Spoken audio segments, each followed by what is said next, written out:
All right, babies. It's that time again. Oh, yeah.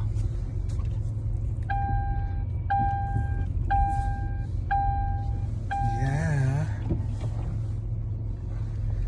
We are in Judges 6, people. Oh, yeah.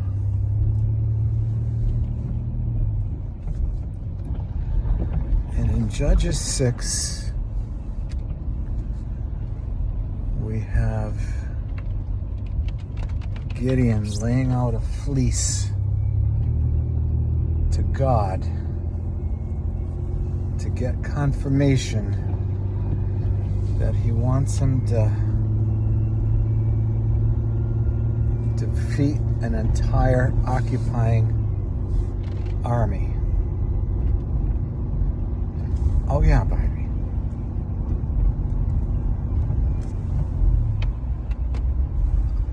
Whether this is an actual event or not, we don't care. Because it's a story worth telling. Because it very easily parallels our lives today.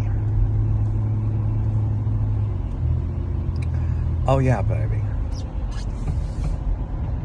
As opposed to gathering up male and female animals and putting them in an ark.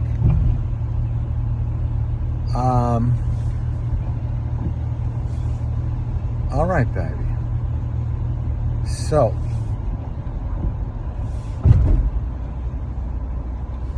what's useful?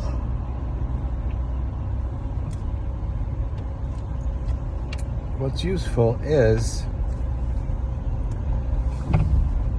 that God is communicative. And whatever he says we want to do. But sometimes we're not sure. Am I hearing you or am I not hearing you? You do say that we know your voice, and I believe that to be true.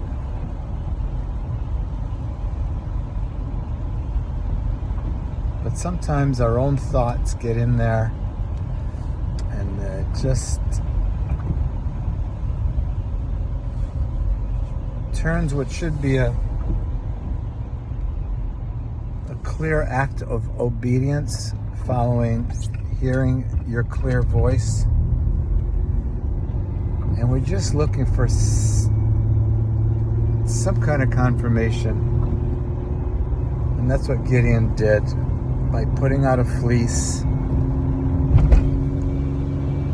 overnight and saying, well, if it's all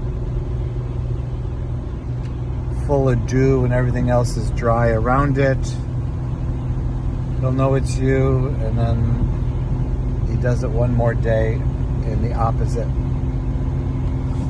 expectation, and in both cases you confirm his request. So, yeah. So the other piece about this that's useful is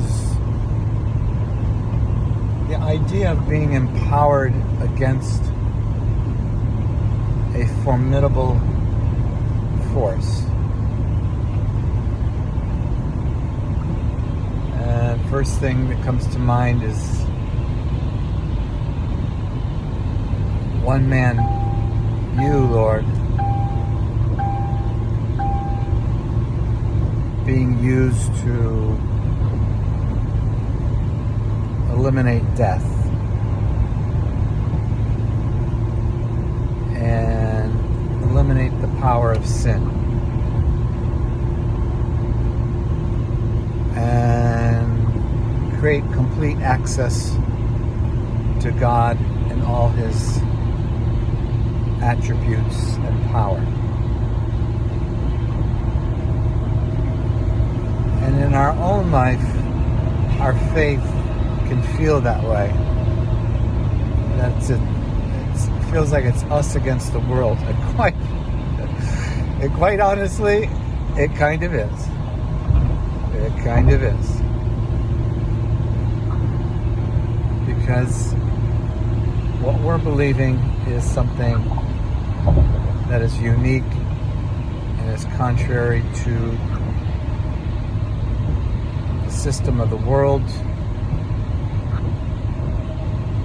And in order to see your provision, we need to stand fast, look silly, be faithful, and ultimately be vindicated. Oh yeah, baby.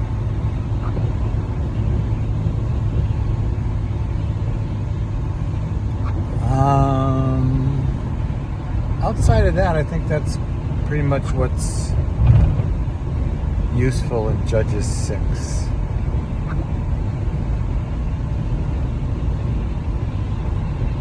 Yesterday, speaking of being one man against the world, I sent a text to the husband of the pastor in the church I was attending, because he reached out to me wondering where I was. And I let him know, hello. Oh yeah. I let him know. I gave him about 12 things I had against the church. Does that sound like Revelation? Yeah. And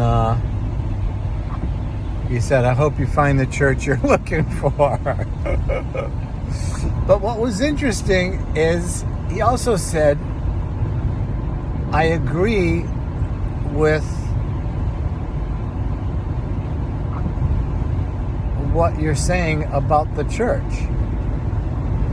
And I was like, what? I just criticized your wife. So that was really interesting. So I'm wondering how she's going to handle reading the exchanges between us, because I was quite lengthy in my first text, and then I gave him a few more jolting statements afterwards. So for her to read it, she'd be like, okay. And I thought I loved this guy. Yeah, we'll see how far that love goes.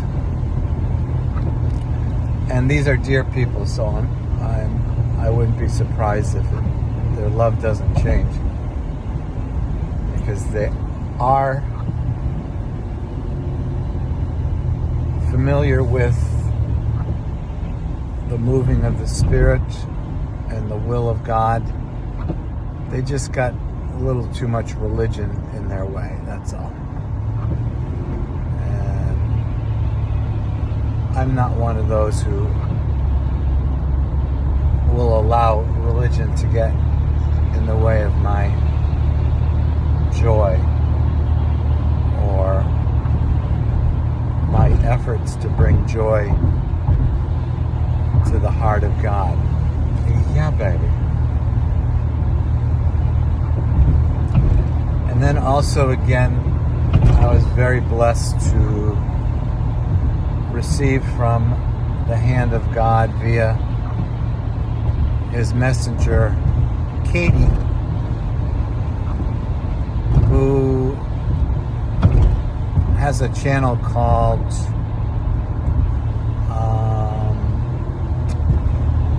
No Time Like the Presence. And you've got to check her out. She is on fire in the name of Jesus, and she is delivering what she believes to be the very words of God at a breakneck speed. So when you tune in, buckle up, baby. You're about to hear 2 hours worth of love of Jesus. Oh yeah.